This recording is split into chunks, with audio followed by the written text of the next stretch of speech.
Hello, my sleepy heads. It's good to have you back on History for Sleep. In the following minutes, you will experience a deep state of relaxation.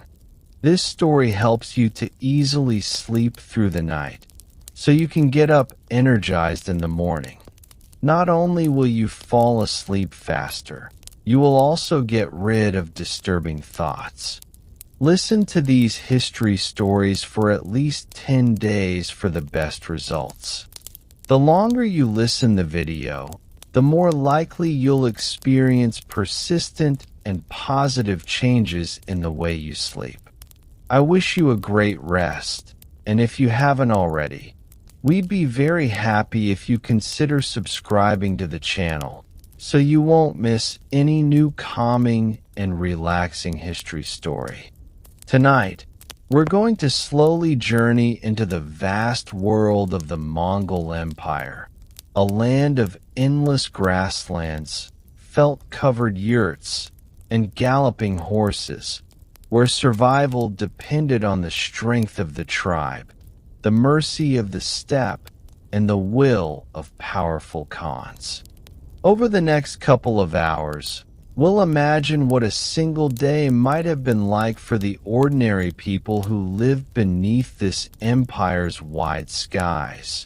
Their food, their work, their faith, and the constant struggles that tested their endurance. So settle in, let the weight of today drift away, and together we'll step softly into a past both unforgiving and extraordinary. Before you get comfortable and let your mind drift into this ancient world, I'd love it if you could take a gentle moment to like this video and subscribe. Only if these calm stories of the past bring you peace. Your support truly helps me grow and keep making these calm journey through time just for you. And in the comments, let me know where you're tuning in from and what time it is for you.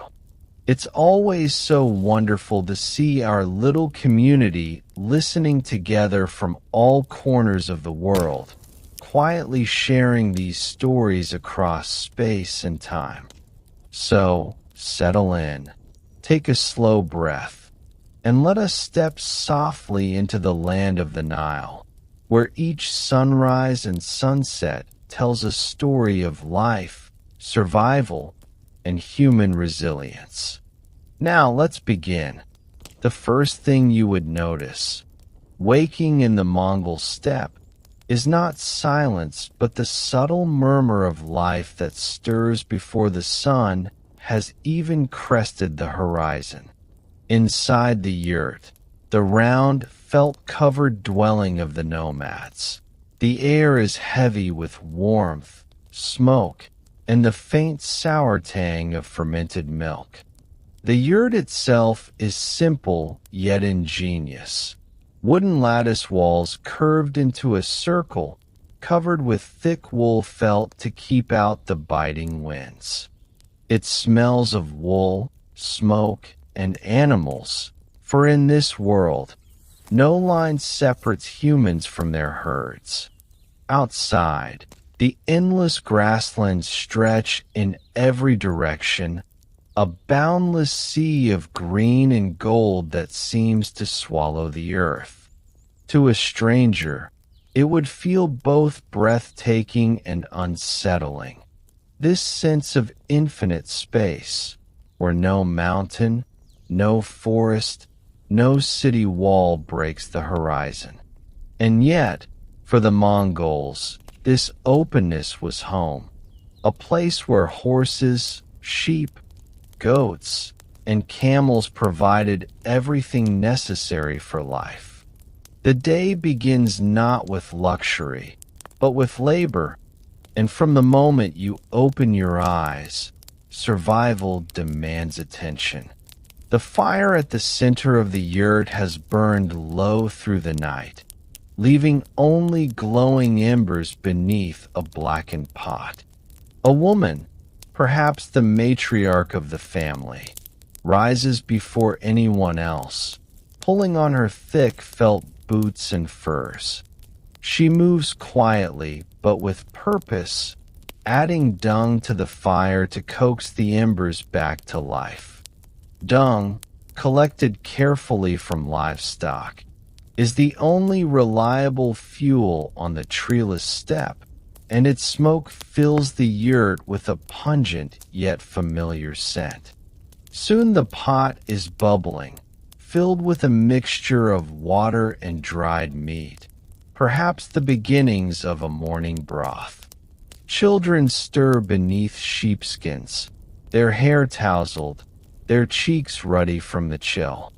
The air inside is warm, but the moment the door flap is lifted, a gust of steppe wind slips in, sharp and cold, a reminder of the harsh world beyond.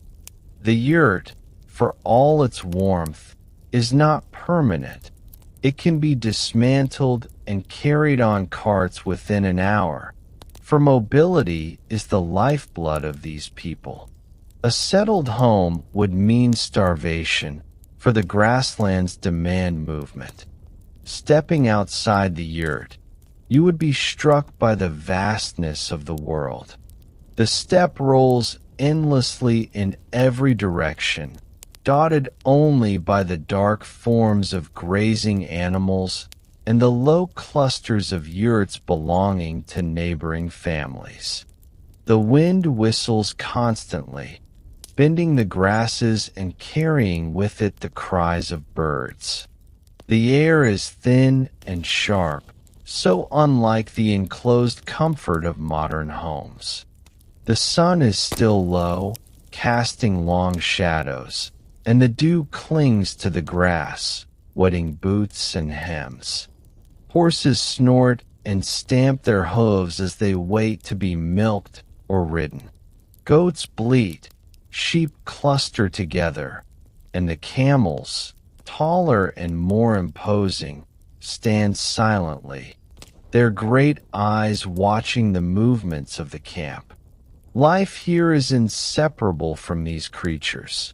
They are food, transport, clothing, and shelter, all in one. Yet, caring for them requires relentless effort. Each morning, the herds must be checked, milked, and guided to pasture. A slip in vigilance could mean hunger, for wolves, storms, and rival tribes all wait for an opportunity to claim what is yours. As you begin to move among the animals, the tasks of survival press in. A young boy, no older than 6, already rides bareback on a small horse, guiding sheep away from the camp with surprising skill. Children on the steppe learn to ride almost before they can walk, for the horse is not a luxury, but a necessity. Without it, no one could keep pace with the demands of nomadic life. The boy's face is solemn, his hands steady, for he knows mistakes could scatter the flock or invite danger. Nearby, a woman bends low to milk a mare, the frothing liquid collected in a leather bag. This milk will be fermented into arag, the staple drink of the Mongols, sour, strong, and strange to outsiders. For the people of the steppe, however, it is life itself, a symbol of abundance and survival. You might hesitate at the taste and use to its sharpness, but for them, it is refreshing and vital. Here, nothing is wasted and nothing is taken for granted. To live even a single morning among the Mongols is to work, endure, and adapt constantly. The body quickly feels the strain of such a life. The steppe is no place for idleness. Every movement is purposeful, every gesture tied to necessity.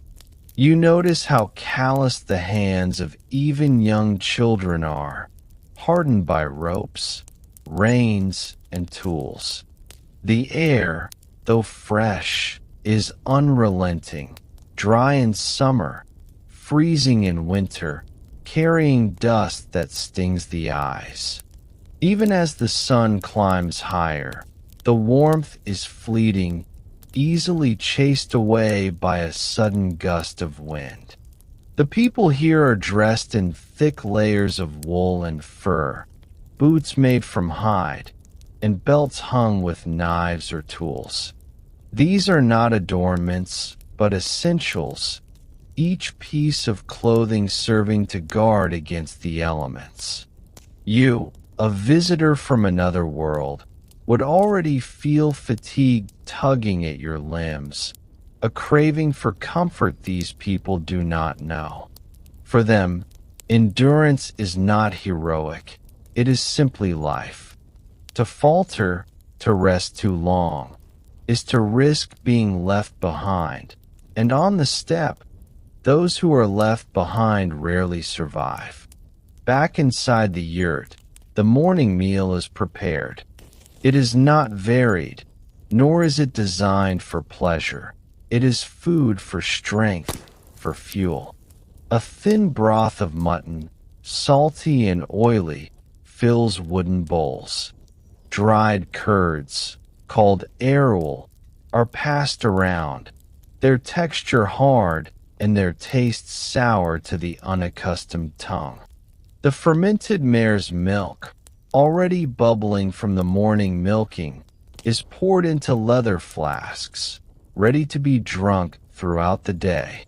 To modern tastes, such a meal might seem harsh, unpalatable even, but for the nomads, it is a feast drawn directly from their herds. Every bite carries the labor of tending animals. Every sip reflects the bond between human and beast. Food is never wasted, for waste could mean hunger in the weeks to come. You might sip slowly, your stomach protesting, while those around you eat quickly, accustomed to the flavors and the necessity. For them, survival does not allow for choice. It is only what the steppe gives. As the camp stirs fully awake, men and older boys prepare the horses for the day's work. Saddles are tightened, bows checked, arrows inspected. Even if no raid or hunt awaits, the skills of riding and shooting must be practiced constantly. The Mongols are, above all, a people of the horse and the bow, and neglecting such skills could mean death when conflict inevitably comes.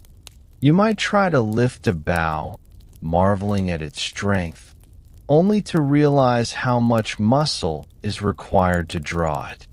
The horse beneath you would feel restless, quick to sense your hesitation, for these animals respond only to confidence. Around you, children laugh as they gallop bareback, their ease in the saddle both humbling and intimidating.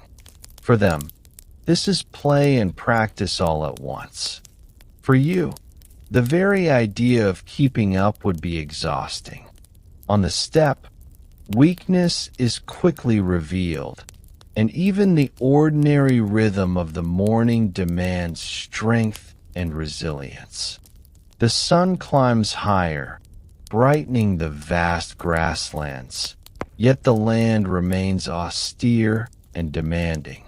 You might glance back at the yurt, its felt walls glowing in the light, and realize how fragile it truly is against such an expanse. One gust of wind could tear its covering loose. One storm could threaten its warmth. Yet, these structures endure precisely because they are made to bend and move with the world rather than resist it. This is the philosophy of the Mongols themselves. Resilience through adaptation, not through stubbornness. Still, you, unused to such instability, might long for stone walls, for permanence, for a roof that does not ripple with the wind. Here, permanence is an illusion. Life is motion, and to survive is to accept that nothing, no pasture, no shelter, no mourning, lasts forever. For those born here, this truth is second nature. For you, it would be a daily source of unease, as though the ground itself were never fully secure beneath your feet. As the morning gives way to the tasks of the day, you would already feel the weight of exhaustion. To awaken on the steppe is not simply to open your eyes. It is to step into a world of relentless demand, where every action is tied to survival. The yurt, though warm and ingenious, offers no escape from labor. The animals, though life-giving, require constant care. The food, though sustaining, feels foreign to the palate. The air, though clear and open, carries with it a loneliness that presses on the heart. You might marvel at the beauty of the horizon, at the sound of horses thundering across the plain, at the resilience of a people shaped by such a land. But at the same time, you would understand how utterly foreign and unforgiving this life would be for you. By mid-morning, the ordinary Mongol is only beginning their day. You, however, would already be questioning whether you could last even a single one. And yet, beneath the vast blue sky, the rhythm of life continues, indifferent to your struggle as it has for centuries. Step outside the yurt, and the first sensation is one of overwhelming openness. The Mongol steppe is not a landscape of gentle variety, but a vast, rolling sea of grass that stretches in every direction, unbroken by forest or city. To those born here, this openness feels natural, almost comforting, but for an outsider it is disorienting, like standing at the edge of the ocean with no shore in sight. The horizon is distant, the sky immense, and you quickly realize how small you are beneath it. The grasses ripple like waves, shifting with the ceaseless wind that never seems to rest. The silence is not true silence, but a restless hum. The cry of a bird, the rustle of the grass, the distant sound of hooves. And yet, the emptiness presses in, vast and indifferent.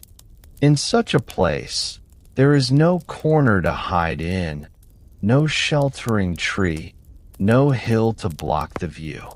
The steppe reveals everything and conceals nothing, and to live here is to accept exposure, to be laid bare before the elements.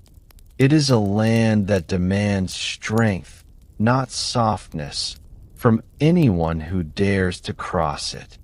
The weather here is a master as much as it is a backdrop, shifting with sudden, merciless force.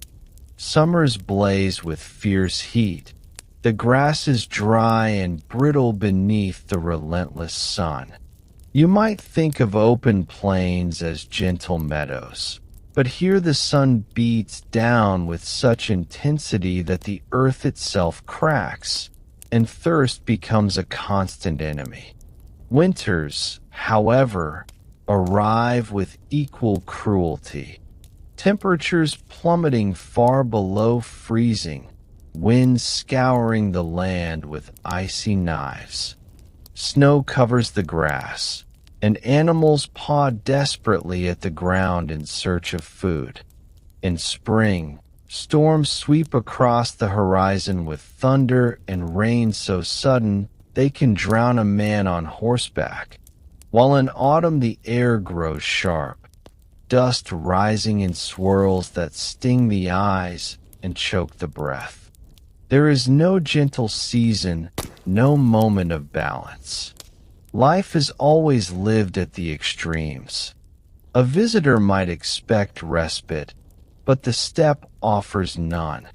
To endure here, one must bend to the rhythm of the land, moving constantly, chasing survival in a world that never softens. Water is scarce, and its absence shapes every movement of life. Rivers are rare and often shallow, their paths unpredictable, drying in one season and flooding in another. Wells, when dug, may yield little more than muddy trickles, and so families are forced to follow the rains, the snow melt, the grasses that hint at hidden moisture beneath the earth. Horses, camels, and sheep all drink deeply, and their needs drive the people onward, pulling camps from one pasture to the next. You, accustomed to a world where water flows freely from pipes or wells, would quickly realize the fragility of life in such a place. A single dry week could threaten herds. A single storm could drown them. There is no certainty, no abundance. Each drop matters, each pool of water cherished and guarded. The Mongols learned long ago to read the land, to find signs of hidden streams, to move swiftly when one region dries. But you, untrained, would be lost within hours, thirsty and disoriented, with no clue which horizon hides relief and which offers only mirages. The wind, more than any other element, defines the steppe. It whistles day and night, rising in sudden gusts that tear at clothing, scatter dust, and howl through the felt walls of the yurt. At times, it is merely a constant background hum, a reminder of the land's endless motion. At other times, it is a force so fierce that it drives sand into eyes, noses, and mouths, leaving you gasping for breath. This wind carries the scents of the earth, smoke, grass, dung, rain, and it shapes the rhythm of life itself. Fires must be guarded carefully, yurts weighted down, herds moved to sheltered hollows if one can be found. At night, the wind rattles the camp, unsettling sleep, and during the day it strips warmth from the body even beneath the sun. You might try to shield yourself, pulling up a hood or crouching low, but there is no real escape. The steppe has no walls, and the wind, like a restless spirit, moves unchallenged across its vastness. To live here is to accept its constant presence, even as it wears you down.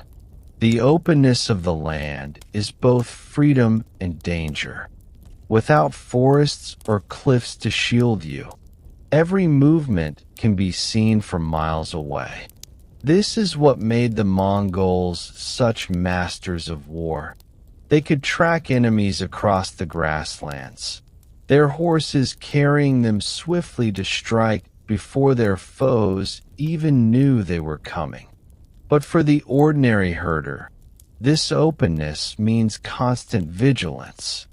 Rival tribes, raiders, and bandits are always a threat, and there is no wall, no fortress to hide behind. At night, when the stars blaze brilliantly above, the same openness feels unnerving.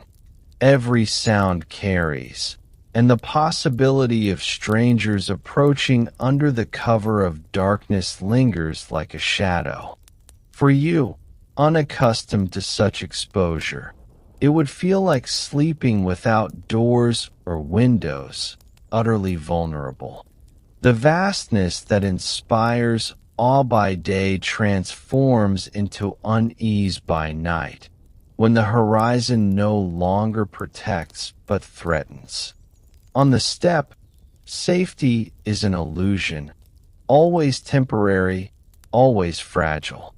Food, like water, is dictated by the land's harshness. The grasses feed the animals, and the animals feed the people, but in drought or frost the cycle falters. Grain does not grow easily here, and vegetables are rarities, brought through trade or conquest rather than cultivated on the land. This means survival depends entirely on the herds. Milk, meat, hides, and bones forming the foundation of existence. Outsiders might long for bread, fruit, or fresh greens, but such luxuries are far beyond the reach of daily life. Even the animals suffer when the land withholds. A sudden storm can kill dozens of sheep. A harsh winter can thin entire herds, leaving families desperate. There is no storage, no surplus, no safety net beyond what the animals can provide. And when they fail, hunger follows quickly. The steppe does not forgive weakness or offer charity. It demands endurance, and even the strongest sometimes fall before its indifference. You would quickly realize how precarious life truly is in this land where abundance can vanish overnight. Animals and people alike must keep moving, for to linger is to invite ruin. The grasses, though endless in appearance, are delicate, easily consumed by herds. Once grazed bare, a pasture cannot support life until it recovers, and so families pack their yurts, load their carts, and follow the promise of greener fields. This migration is not leisurely, it is a necessity. The carts creak under the weight of belongings, pulled by oxen or camels, while riders herd flocks alongside. The camp stretches across the plain, a moving village, yet no sign of it remains once they have gone. For you, unaccustomed to such impermanence, the constant packing and moving would feel exhausting. Where is the chance to rest, to settle, to plant and grow? But for the Mongols, the steppe allows no permanence. To survive is to follow its rhythms, no matter how relentless. Home is not a place, but a circle of felt walls that can rise and fall wherever the grass grows. The dangers of the steppe are not only natural, but also animal. Wolves roam its edges, their howls carrying across the night. Opportunistic hunters eager to snatch a sheep or foal left unguarded. In the summer, swarms of biting insects torment both herds and humans, their buzzing relentless, their bites maddening. In the winter, blizzards can sweep in without warning, blinding riders and freezing livestock before shelter can be reached. Even the horses, so central to life, can falter, their strength sapped by illness or hunger. For you, each of these dangers would feel overwhelming, layered upon one another until the weight of survival itself feels crushing. For the Mongols, they are simply the fabric of life. Wolves are hunted, storms endured, insects tolerated, hunger resisted. There is no time for despair. There is only the next task, the next movement, the next horizon. Yet you, as an outsider, would feel the land itself pressing against you, testing you at every step. By the end of even a single day on the steppe, you would understand why survival here is no small achievement. The endless horizon, at first awe-inspiring, soon reveals its harsh truth. It is a land that gives nothing freely. Water, food, shelter, and safety must all be carved from its indifference, demanded through labor and endurance. For the Mongols, this environment forged resilience, discipline, and unity, shaping them into a people capable of extraordinary feats. But for you, accustomed to comfort and stability, the vastness would feel more like exile than freedom. You would long for walls, for shade, for familiar foods and quiet nights. Instead, the steppe offers only wind, distance, and unyielding exposure. To the Mongols, it is home. To you, it would be survival at the very edge of possibility. And as night falls once more over the endless grasses, you would realize that you have faced only a glimpse of the challenges they endured, not for a day, but for generations. On the Mongol steppe, wealth was not measured in gold or silver, nor in land or cities, but in herds. Sheep, goats, horses, camels, and cattle formed the very heart of existence, each animal a moving store of food, clothing, transport, and survival. To awaken in this world is to awaken to their presence. The bleating of sheep, the soft lowing of cattle, the stamping of hooves, and the endless swish of tails against flies. Herds are not possessions in the sense we think of today. They are the lifeblood of the nomads, demanding care as constant as that given to one's own children. Yet, with this dependence comes endless labor.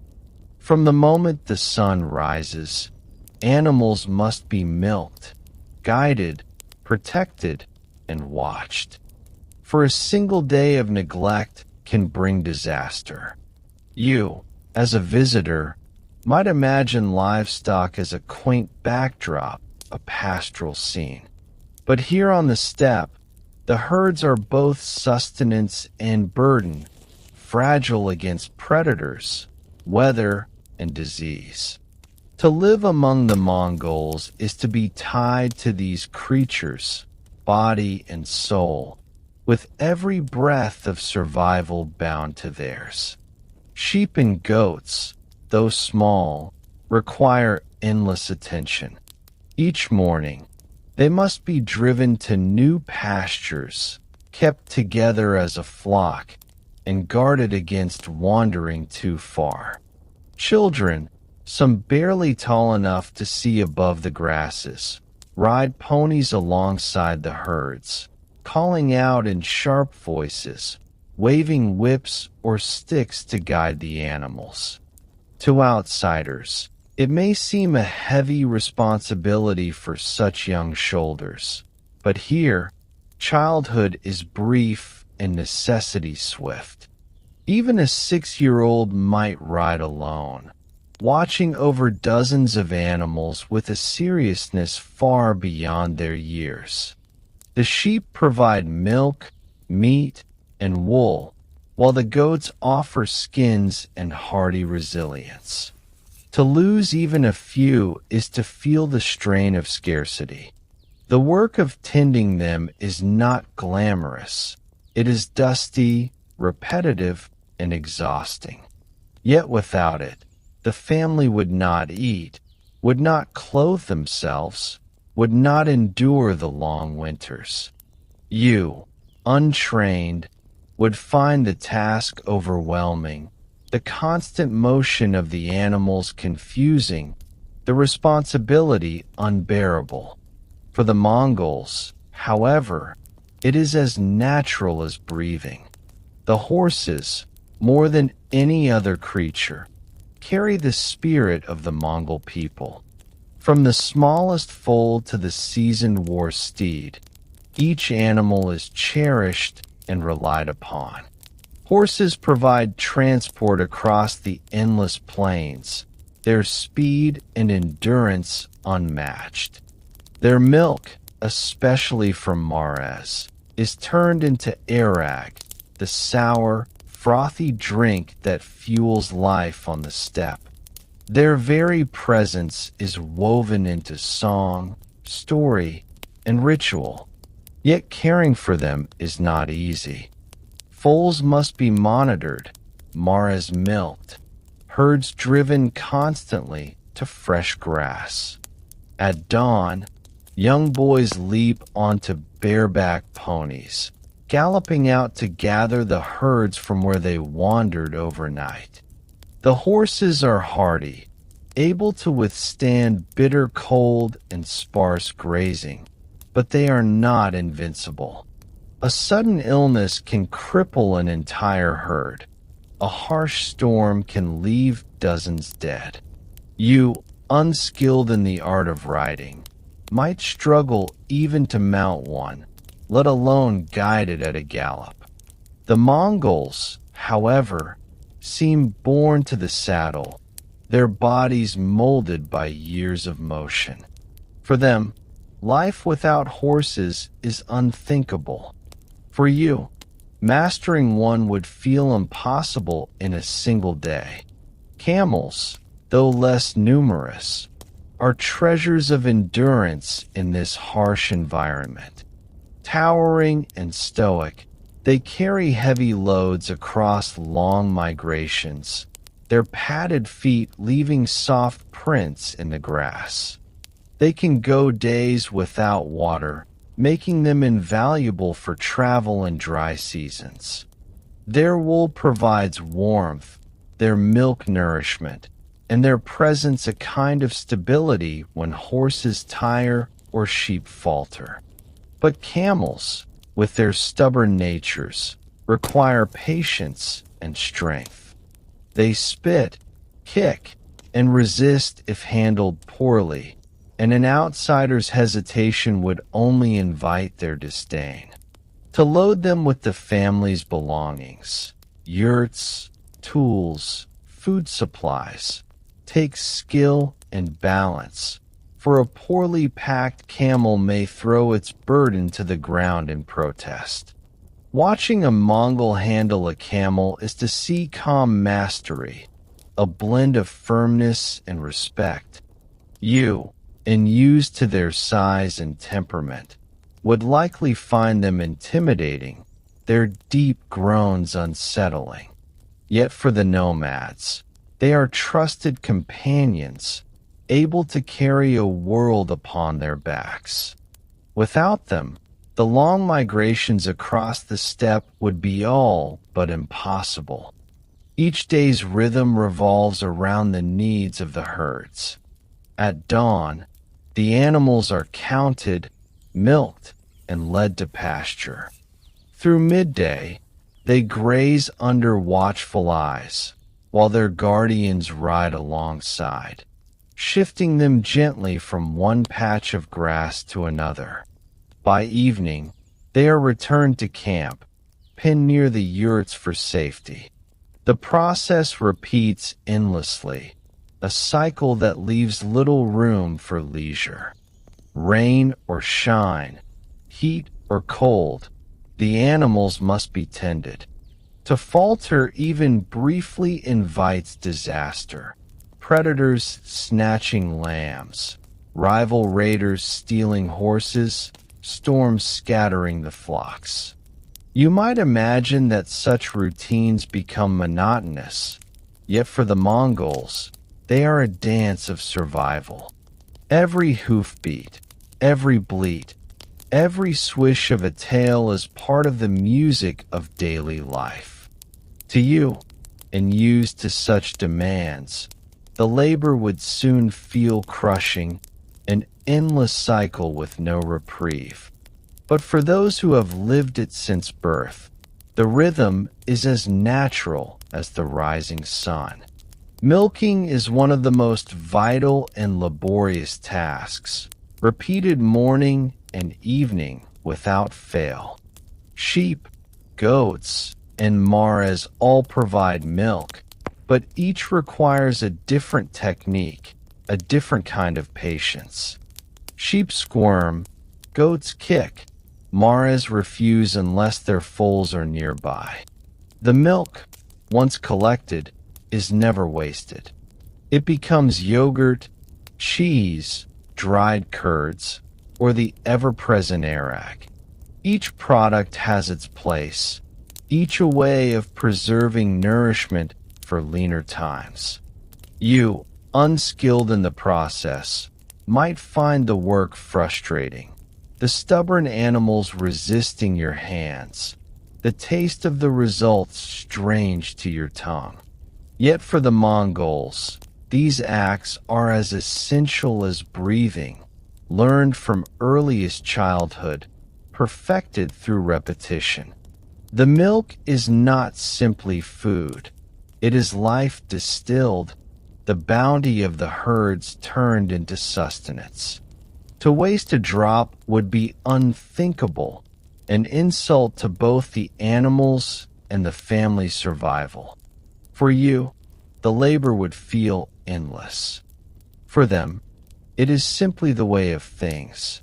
The dangers to the herds are constant, and with them comes an unending burden of vigilance. Wolves stalk the edges of camps, their eyes glowing in the night, waiting for a moment of weakness. Thieves from rival clans lurk beyond the horizon, eager to steal horses or cattle under cover of darkness. Disease can spread quickly through flocks, a sudden sickness leaving dozens dead within days. Harsh winters, known as dzuds, bury the land in snow and ice, starving both animals and people. Every herder knows these threats intimately, and each day is a battle to keep them at bay. You, a stranger, would feel the anxiety keenly, the sense that danger lurks always just beyond the edge of vision. For the Mongols, vigilance is second nature, a constant readiness that never fully rests.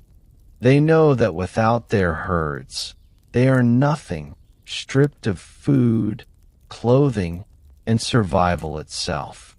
Every decision, every action revolves around the protection of these creatures. To fail them is to fail oneself. What might strike you most, however, is the intimacy between the Mongols and their animals. These are not faceless herds, but companions, partners in survival. Children sing to lambs, women whisper to horses, men stroke the necks of their camels. Rituals and beliefs weave the animals into the spiritual fabric of life, each creature honored for its gifts. A horse is not just a mount.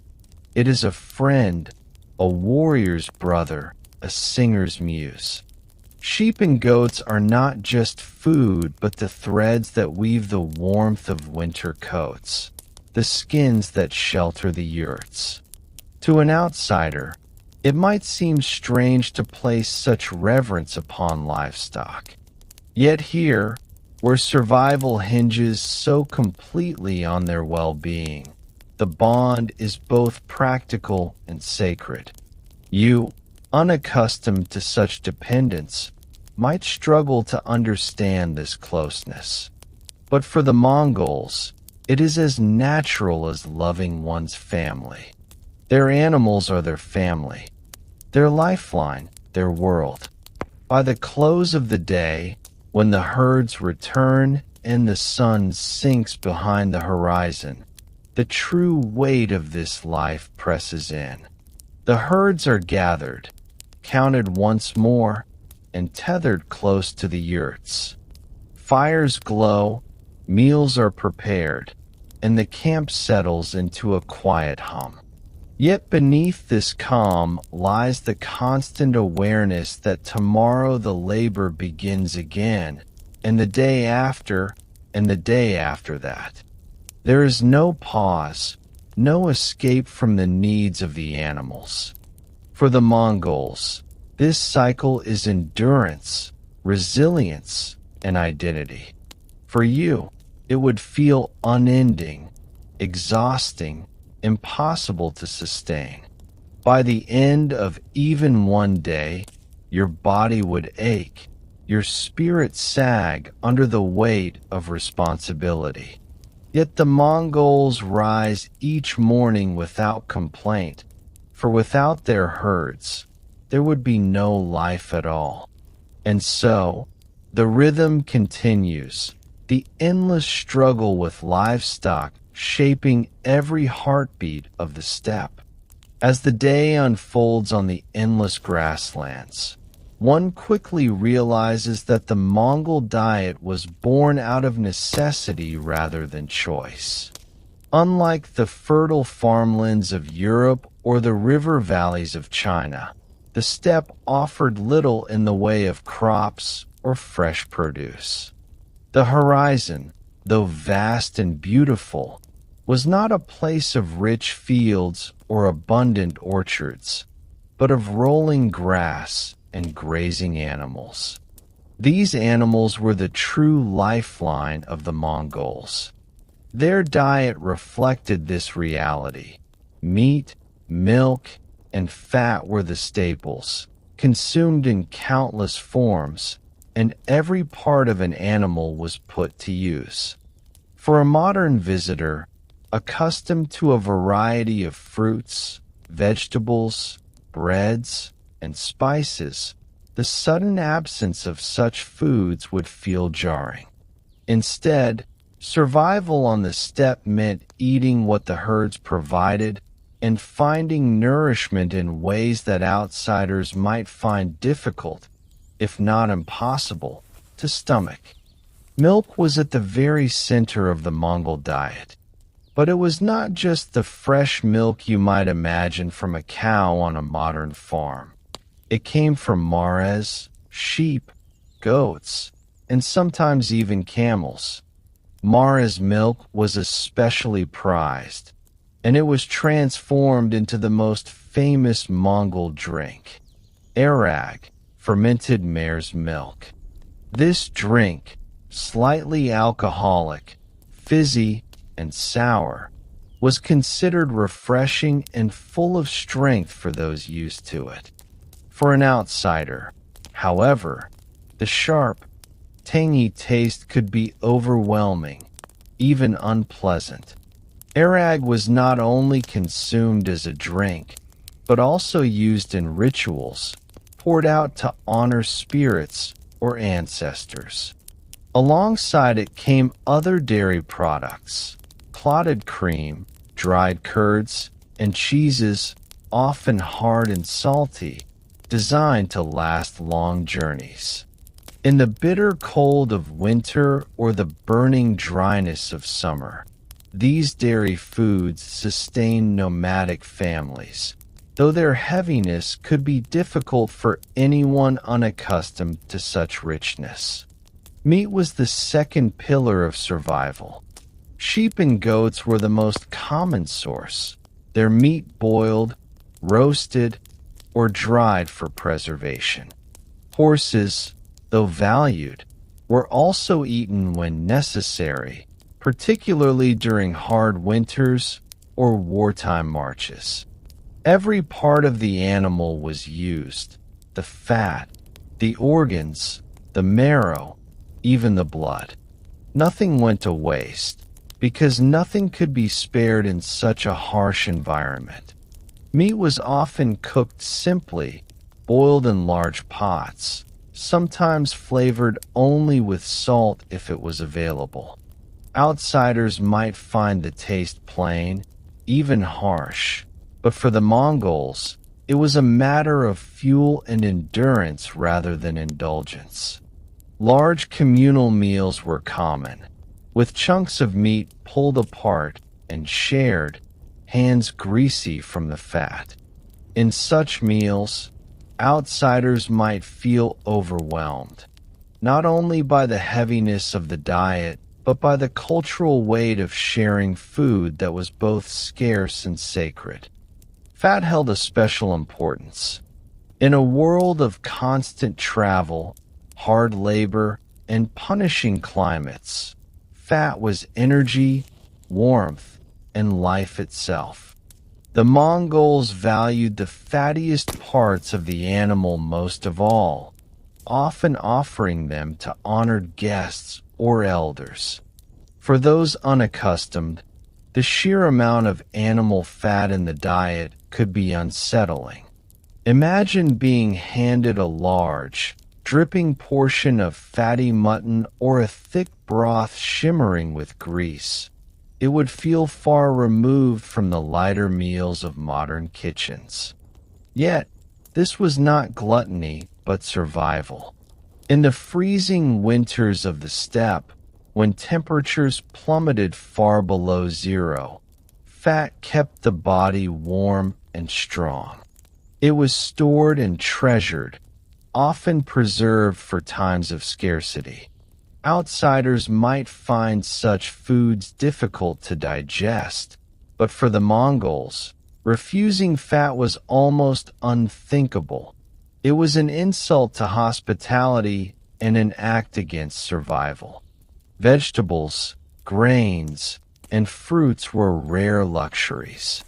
Some could be obtained through trade with sedentary neighbors like the Chinese or Persians, but they were never a guaranteed part of the Mongol diet.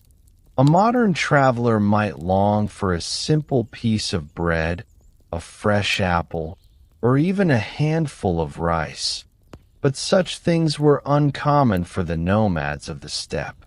When trade did bring flour or grains, they were made into simple dumplings or flatbreads, cooked quickly and eaten eagerly. Fruits, when available, were dried for preservation, but most days the steppe offered no such sweetness. For the ordinary Mongol, the idea of daily access to a variety of fresh produce would have been unimaginable.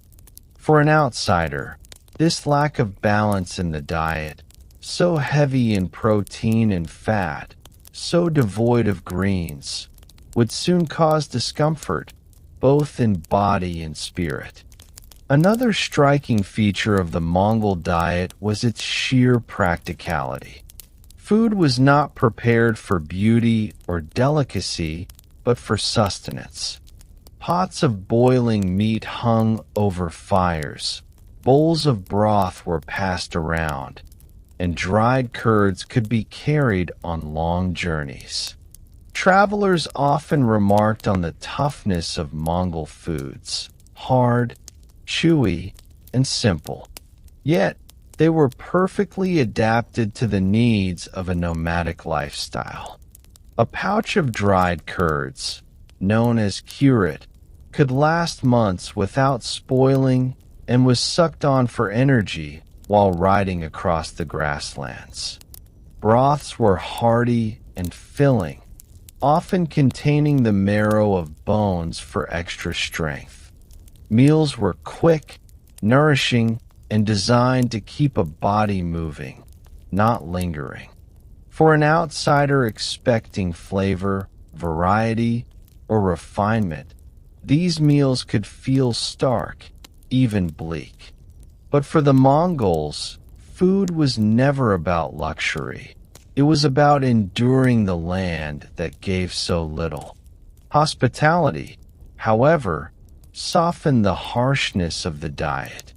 To refuse food or drink offered in a Mongol tent was an insult, and so outsiders quickly learned to accept arag or a steaming bowl of broth, even if their stomachs resisted it.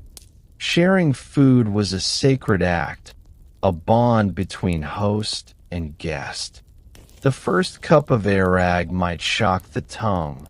The greasy mutton might sit heavy in the stomach.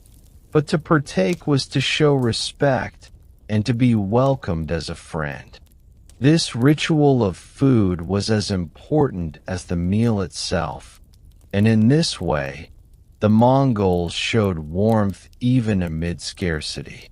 Yet, for a modern traveler, the politeness required to eat what was offered could quickly become a trial. Every sip and bite carried not just physical weight, but cultural expectation, and failing to eat with gratitude could bring shame or suspicion. As night fell and the yurt grew quiet, food remained a reminder of the steppe's harsh demands.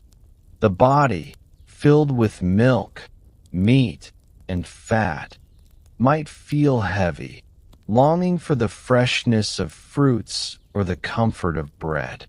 Outsiders would find themselves restless, their digestion uneasy, their senses overwhelmed by the richness of dairy and the intensity of fermented drinks. Yet, for the Mongols, this was life, a diet crafted by the land itself, unyielding and stark, but enough to keep them strong for endless journeys and battles. Survival was never about comfort, it was about endurance. And so, for anyone unaccustomed to it, the food of the steppe would be one of the greatest trials of all, a reminder that in the Mongol Empire, even the simplest meal was a test of strength and adaptability. To live in the Mongol Empire was to live in the shadow of warriors. From the moment a child could stand, life on the steppe was shaped by the saddle, the bow, and the hunt. Unlike in settled societies where the rhythms of life followed farming, trade, or craft, the Mongols lived and breathed mobility and warfare.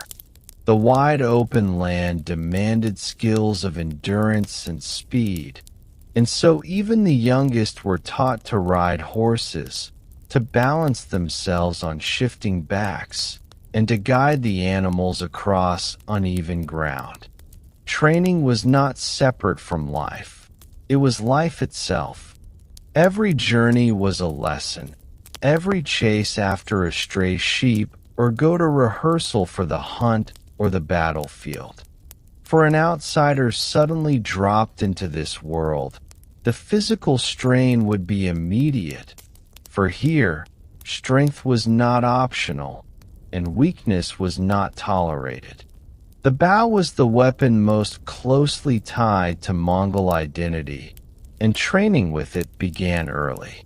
Small children were given lighter bows to build their strength, and as they grew, so too did the draw weight of their weapons. The Mongol composite bow, a powerful tool of horn, wood, and sinew, was capable of shooting an arrow farther than the bows of most enemies. Yet it was not just the bow itself that made the Mongols formidable. It was the way they used it, firing with precision while galloping at full speed. Imagine the discipline required to twist your body, balance on a moving horse, and loose an arrow at a target. For outsiders, even standing still and drawing such a bow would strain the muscles of the arms and back. For Mongols, however, it became second nature, a skill so deeply ingrained that it felt as natural as breathing. Horses were more than animals. They were extensions of the Mongol body. To survive here meant to ride, and to ride with skill that most outsiders could not hope to match. Children often learned before they could properly walk, clinging to small saddles and guiding ponies across the grasslands. By adulthood, A Mongol warrior could ride for days with little rest, relying on their horses not just for movement, but for food and drink as well. Mare's milk could be consumed on the journey, and in times of desperation, a vein in the horse's neck could be opened to drink its blood without killing the animal. Such measures spoke to the deep bond between rider and horse, a relationship that outsiders might find unsettling, but which ensured survival on the unforgiving steppe. To lack skill in the saddle here was to lack the ability to live at all. The demands of daily life blurred the line between survival and training. Hunting trips were more than a way to find food. They were exercises in endurance, speed, and precision. Entire groups would ride together, fanning out across the plains, slowly driving animals toward a waiting circle of riders. This practice, called the nurge, required discipline and cooperation, mirroring the tactics later used in battle. Every rider knew their role. Every arrow found its mark, and disobedience was punished. For outsiders, the hunt might feel exhausting and frightening. Hours of riding under the sun, dust in the mouth, the heart pounding as horses thundered across the land. But for the Mongols, it was both livelihood and training ground, a preparation for wars that would stretch far beyond their homeland, into lands and empires that could scarcely imagine the force they would face. Discipline lay at the heart of this warrior culture. Training was relentless, not because it was formalized in schools or drills, but because life itself demanded it. A young boy who failed to handle a bow, or a rider who fell from their horse, quickly learned the price of weakness. The environment was unforgiving, and so too were the expectations of tribe and family. Even women, often overlooked in tales of conquest, were skilled in riding and archery, capable of defending the camp when the men were away. In this way, the demands of the warrior spirit touched everyone, not just the soldiers who rode into battle. To live among the Mongols meant to carry the burden of readiness, to always be capable, always alert, and always strong. For someone unaccustomed, the weight of this expectation would be crushing, leaving little room for rest or ease. Long journeys on horseback were common, and they tested endurance as much as skill. A Mongol warrior could cover astonishing distances in a single day, switching between multiple horses to keep each one fresh. Outsiders might marvel at the speed and stamina, but to the Mongols, this was simply a way of life. The body grew used to the rhythm of riding, the muscles hardened, and the mind adapted to endless horizons. For someone new, however, the constant motion would bring aches, blisters, and exhaustion. Days in the saddle left little chance to recover, and the diet of meat and milk only fueled the body for more. The pace of life itself was demanding, leaving behind those who could not keep up. To falter here was not only to fail oneself, but to endanger the group, and so every rider was expected to endure. Battlefield expectations were even harsher. The Mongols valued speed and cunning, striking quickly and disappearing before the enemy could recover. This required not just bravery, but an almost unthinkable level of coordination and stamina. Warriors carried multiple bows, quivers full of arrows, and weapons for close combat, all while managing their mounts. Orders were absolute, and disobedience could be punished with death. To fight as a Mongol meant to surrender individuality to the greater strategy, to place complete trust in the chain of command. For outsiders, raised in societies where personal valor or individual glory might be celebrated, this level of discipline could feel suffocating. But it was precisely this unity that made the Mongols nearly unstoppable, their armies sweeping across continents with a force that seemed unstoppable, forged not just by ambition but by relentless daily training. At the close of day, when the sun sank low over the grasslands, the demands of the warrior did not end. Horses needed care, bows needed tending, and bodies needed food and rest. Yet even in these quiet hours, the weight of expectation remained. Every sunrise promised more riding, more training, more readiness for the battles to come. For an outsider, this rhythm would feel unbearable, each day blending into the next, each demand pressing down like the endless steppe winds. But for the Mongols, it was life, and it was strength. Theirs was a world where weakness was swallowed by the horizon, and only those hardened by the bow, the saddle, and the hunt could survive.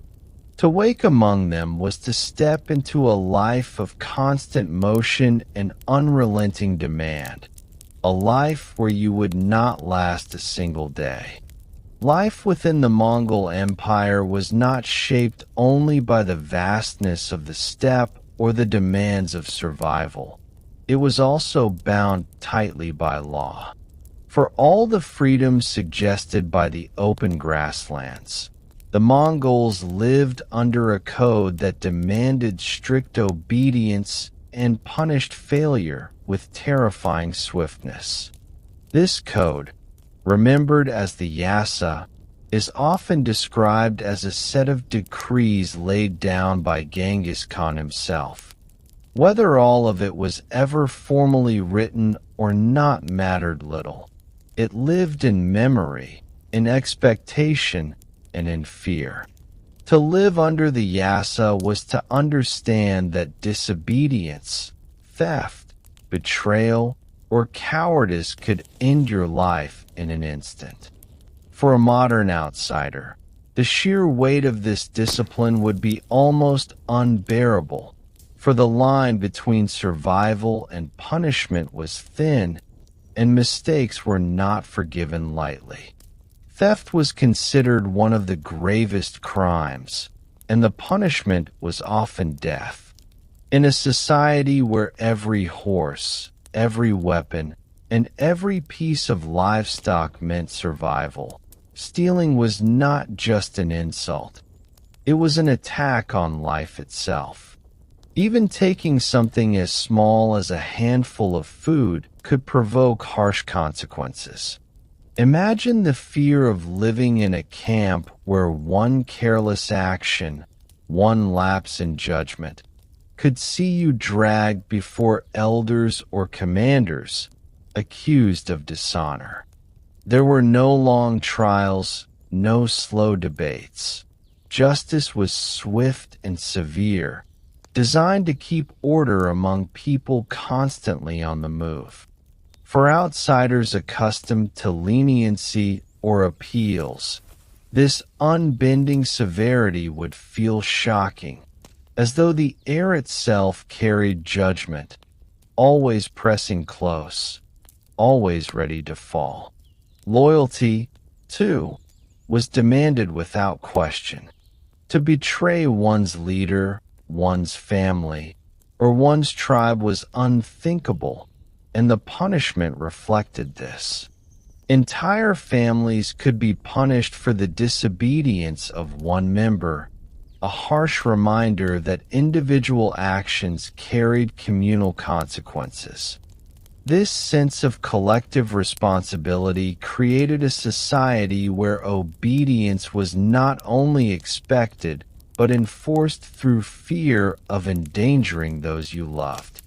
Outsiders might balk at such a burden, feeling crushed beneath the weight of expectation. But for the Mongols, it was a bond that held the empire together. Loyalty was not a choice.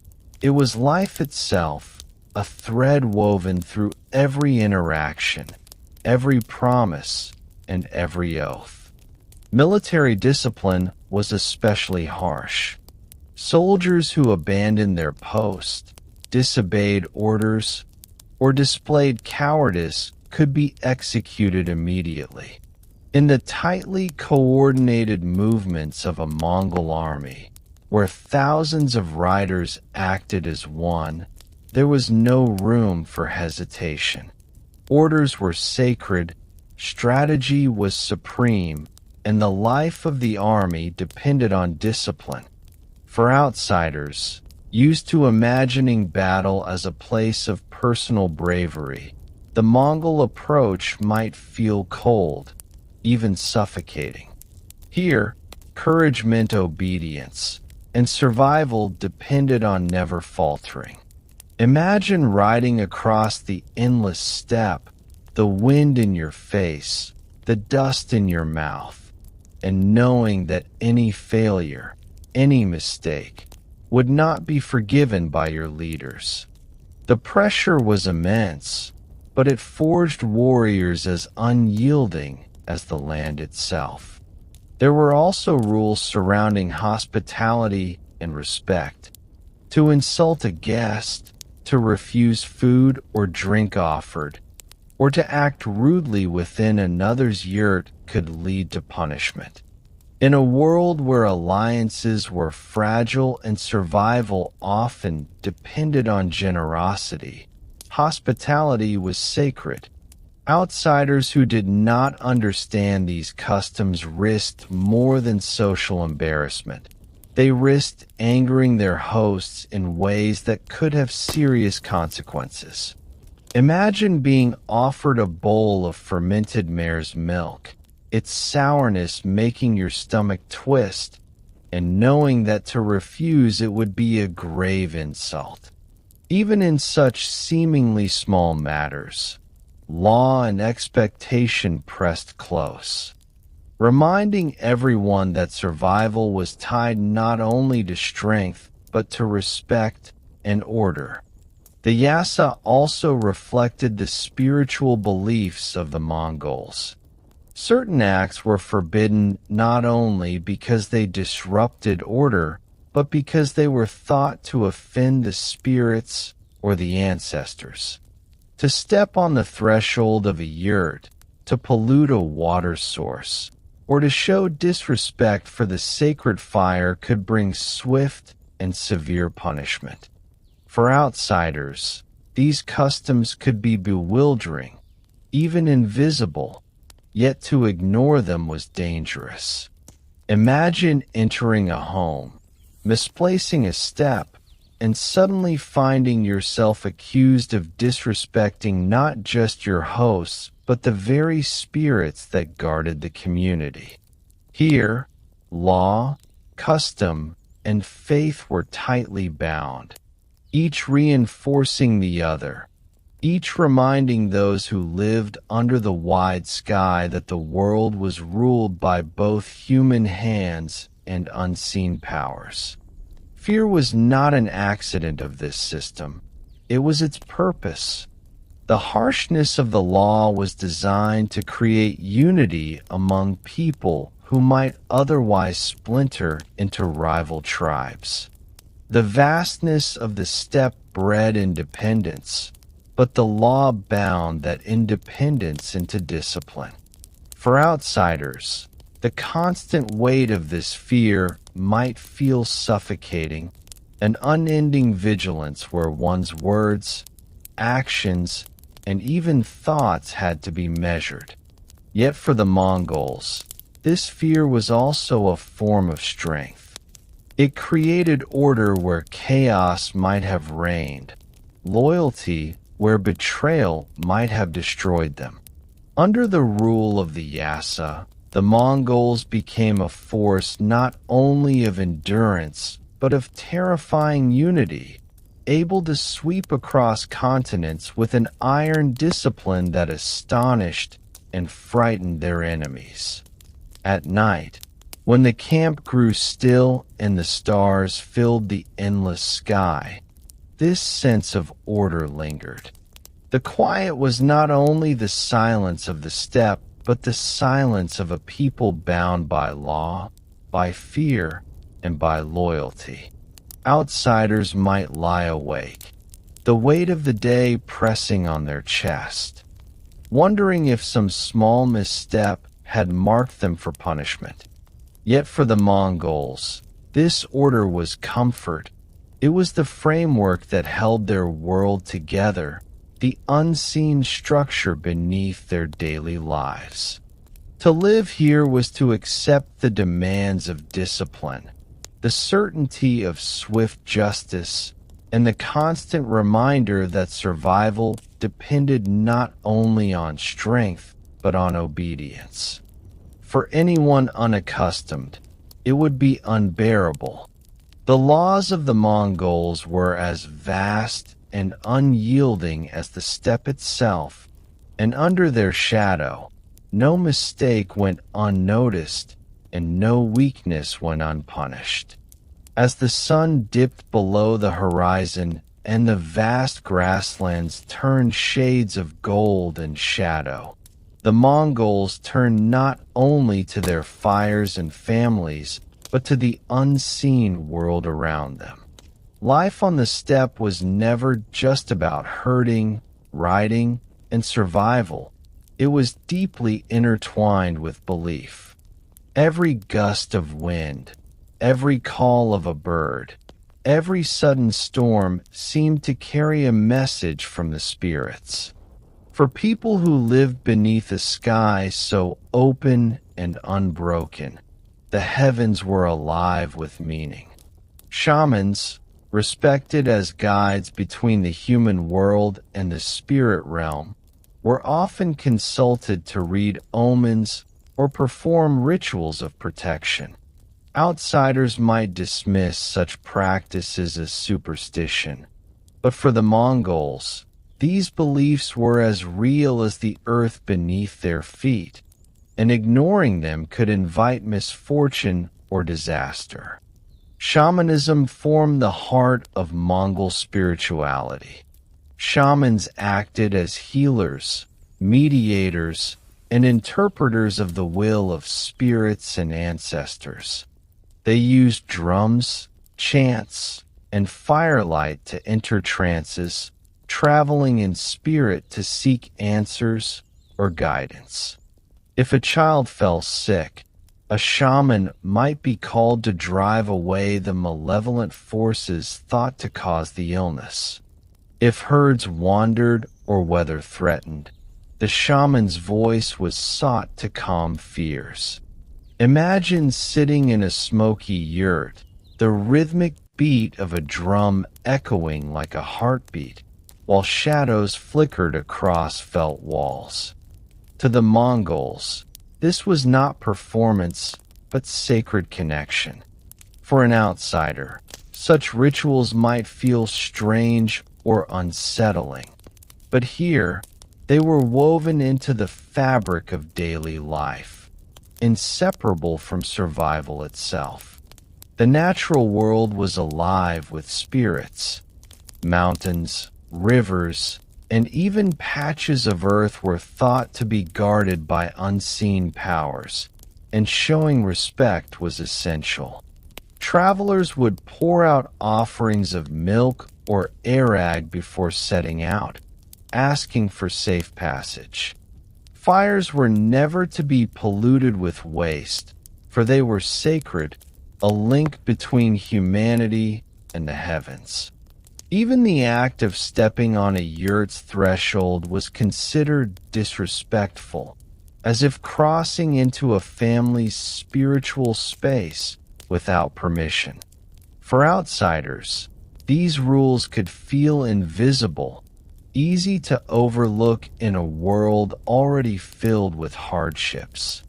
Yet a careless mistake could bring not only social disapproval, but the fear that spirits themselves had been angered. To live on the steppe was to live constantly aware of the unseen, always careful, always respectful. Omens shaped decisions large and small. The flight of birds, the direction of winds, or the sudden appearance of animals were all read as signs of what was to come. Leaders consulted omens before embarking on hunts, journeys, or wars. A shaman's vision might determine whether an attack was launched or delayed, whether a camp stayed or moved. For the ordinary Mongol, even small choices could be colored by the search for signs. Imagine waking to find a bird perched on your tent or hearing a howl in the night. Each moment was open to interpretation, each sound a whisper from beyond. For outsiders, unaccustomed to such constant searching for meaning, this way of life might feel overwhelming, a heavy reminder that every step carried more than just physical weight. It carried spiritual consequence as well. Ancestors, too, held a powerful presence. The Mongols believed the spirits of the dead continued to watch over the living, offering guidance, protection, or, if neglected, punishment. Families honored their ancestors with offerings of food and drink, sometimes pouring liquid onto the ground to nourish the spirits below. To forget such rituals was dangerous, for it could invite illness, misfortune, or loss. For outsiders, this close bond with the dead might feel unfamiliar, but for the Mongols it was a comfort, a reminder that they were never alone, even in the vast emptiness of the steppe. Each meal, each fire, each gathering carried with it a silent acknowledgement of those who had come before, binding past and present in an unbroken line of loyalty and reverence. Dreams were also seen as windows into the spirit world. A dream of a white horse, for example, might be taken as a blessing, while a dream of broken objects could bring fear of coming misfortune. Shamans and elders often interpreted dreams, helping families understand what messages the spirits were sending. Imagine falling asleep in the cold silence of the steppe, only to wake with a troubling image lingering in your mind. For an outsider, dreams might seem like private thoughts, fleeting and meaningless. But here, they were not ignored. They were taken as guidance, woven into the choices of the day to come. Even in rest, the Mongols were never free from the demands of their spiritual world. Sleep itself was another path into the realm of omens and signs. Rituals of protection were especially important. Before journeys, warriors might tie charms to their clothing or horses, asking spirits to shield them in battle. Families burned incense or herbs to ward off ill fortune. During times of illness or uncertainty, shamans might sacrifice animals, offering their spirits in exchange for health or safety. Outsiders witnessing such practices might recoil, finding them strange or unsettling.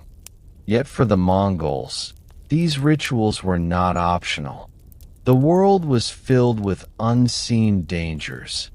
and to ignore them was to court disaster. To rest in a yurt at night, hearing the low chants of a shaman outside, was to feel the constant presence of forces beyond sight, forces that demanded attention and respect every single day. As night deepened and stars spread across the sky, the steppe seemed quiet, but it was never empty. Spirits moved with the winds, ancestors lingered in memory, and omens waited to be read in the smallest of signs. Rest itself became an act of faith, a time to trust that the rituals had been kept, the offerings made, and the spirits honored. For an outsider, lying awake under the vast dome of the Mongol heavens, the weight of this unseen world might feel overwhelming, pressing in as heavily as the cold itself. But for the Mongols, it was a source of strength, an order as natural as the seasons. To live here was to live not only among herds and warriors, but among spirits, always listening, always watching. Survival depended as much on faith as on endurance, and without belief, one would not last long beneath the endless sky. When the sun dipped beneath the horizon, the Mongolian steppe transformed into a different world. The endless grasslands, golden in daylight, darkened into vast stretches of shadow, broken only by the dim glow of fires within yurts or the pale shimmer of moonlight. The air cooled rapidly, for the open plains held no forests or mountains to shield against the night. Even in the height of summer, the steppe could chill the bones. In winter, the cold was so sharp it felt alive, pressing into every fold of clothing and every breath. For those unaccustomed to such extremes, the night could be unbearable. The Mongols, hardened by generations of life on the steppe, wrapped themselves in thick furs and huddled close to their hearths. Outsiders, however, would likely find no comfort, only a restless shiver beneath blankets too thin, listening to the wind as it rattled through the endless dark. The silence of the steppe was never total. The wind was a constant companion, whistling, moaning, sometimes screaming as it swept unhindered across the plains. Horses shifted uneasily in the dark, their hooves stamping against the earth, their soft breaths visible in the cold air. Dogs barked at unseen shapes, their voices echoing far into the emptiness. For the Mongols, these sounds were familiar, part of the rhythm of life. They reassured as much as they warned.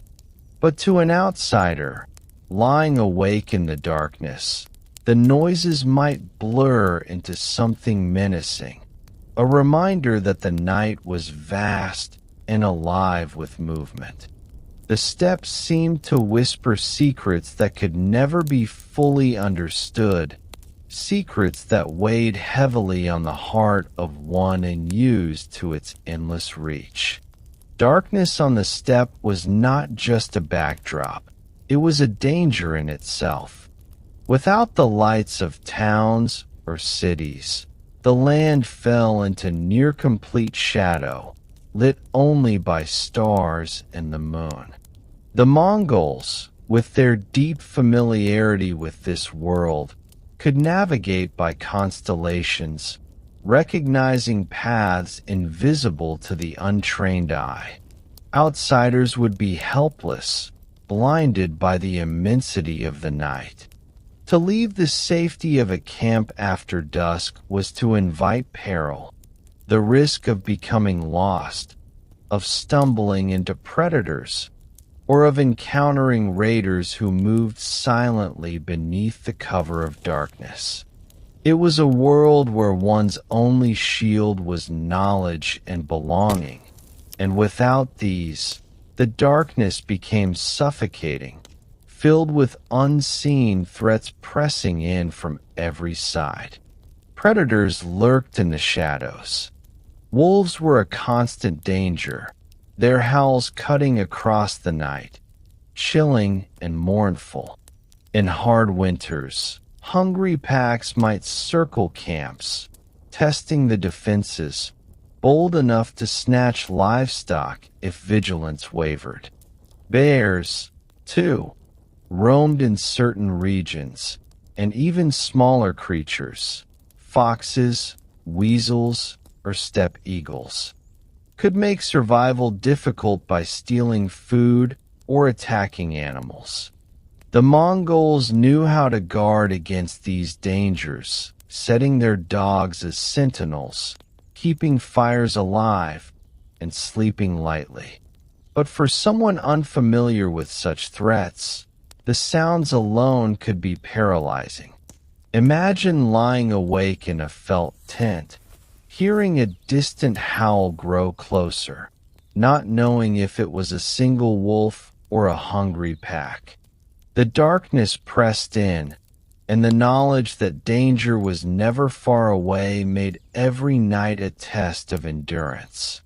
Yet the most frightening presence in the night was not the animals of the steppe, but other humans. Raids were a constant reality. Rival tribes and enemies often struck in darkness, when vigilance was lowest and chaos could be sown quickly. Horses could be stolen in moments, yurts set aflame, and lives lost before dawn broke. For the Mongols, alertness was a way of life. Men kept their bows close, horses tethered securely, and scouts placed at the edges of camp. Outsiders, however, would not possess such instincts. The sudden thunder of hooves in the night, the crack of arrows, the screams of alarm, such moments could leave a foreigner frozen in terror. To survive a night raid required calm, quick action, and the strength to fight or flee across the steppe. Without these, the darkness itself could swallow you. Sleep, then, was never fully restful. Even in safety, the body remained half alert, ears straining for unusual sounds, muscles ready to respond. Fires were stoked through the night, adding warmth but also serving as beacons of life amid the cold emptiness. Children learned early to rise quickly at a warning cry, to gather and obey without hesitation. The rhythm of steppe life demanded it, for hesitation could mean disaster. Outsiders, used to the stillness of secure walls and locked doors, would find such vigilance exhausting. The idea of lying down for peaceful, undisturbed rest was foreign here. Night was never simply a time of sleep. It was a test of discipline, a reminder that the world could shift from calm to chaos in an instant. And yet, amid this harshness, the Mongols also found beauty in the night. The stars stretched above in dazzling clarity, unbroken by smoke or city lights, forming a map that guided both travel and dreams. The Milky Way, bright and endless, seemed a river flowing across the heavens. Elders told stories beneath this sky, weaving legends of ancestors, spirits, and great khans, passing wisdom to the young. Songs were sung quietly around fires, the low hum of voices blending with the whisper of the wind. For those who belonged here, The night was not only a place of fear, but also of connection, a reminder of their place in the vast order of things. For an outsider, though, the cold and unease might overshadow this wonder, making it difficult to see the beauty that lay just beyond survival. As dawn approached, the horizon slowly softened from black to gray, and the first light of day stretched across the plains. The fears of the night lifted, though never fully vanished, replaced by the rhythm of morning tasks, tending animals, rekindling fires, preparing food. For the Mongols, surviving the night was simply part of life, as routine as breathing. But for an outsider, the experience could be shattering. The cold, the silence, the sense of exposure, the ever-present threat of raids, all combined into a reminder that life here demanded more than endurance. It demanded belonging, knowledge, and the unshakable resilience that only generations of steppe living could create. Without these, a single night could prove unbearable. To survive here was not merely to last until morning. It was to learn to live with the darkness itself. And so, our quiet journey across the endless steppe comes to a close. Together, we have woken in a felt-covered yurt, tasted the rough bread and salty tea of nomadic life, ridden out into the vast grasslands, and faced the cold, the silence, and the fear that shadowed every night. We've seen how survival in the Mongol Empire was not simply about strength, but about belonging, about knowing the rhythms of the herds, the whispers of the wind, and the omens written in the stars. For outsiders, it would have been overwhelming, even unbearable. But for those born beneath this sky, it was life itself, harsh, yes, but also extraordinary. As you drift now toward rest, let the weight of these stories settle gently, like the quiet hush of the steppe at dawn. Leave behind the struggles, the fears, and the battles, and carry with you only the calm of wide horizons and star-filled skies. Thank you for joining me on this slow passage into the past. Sleep well, and may your dreams be as vast and boundless as the empire we've just wandered through, soft, endless, and unforgettable.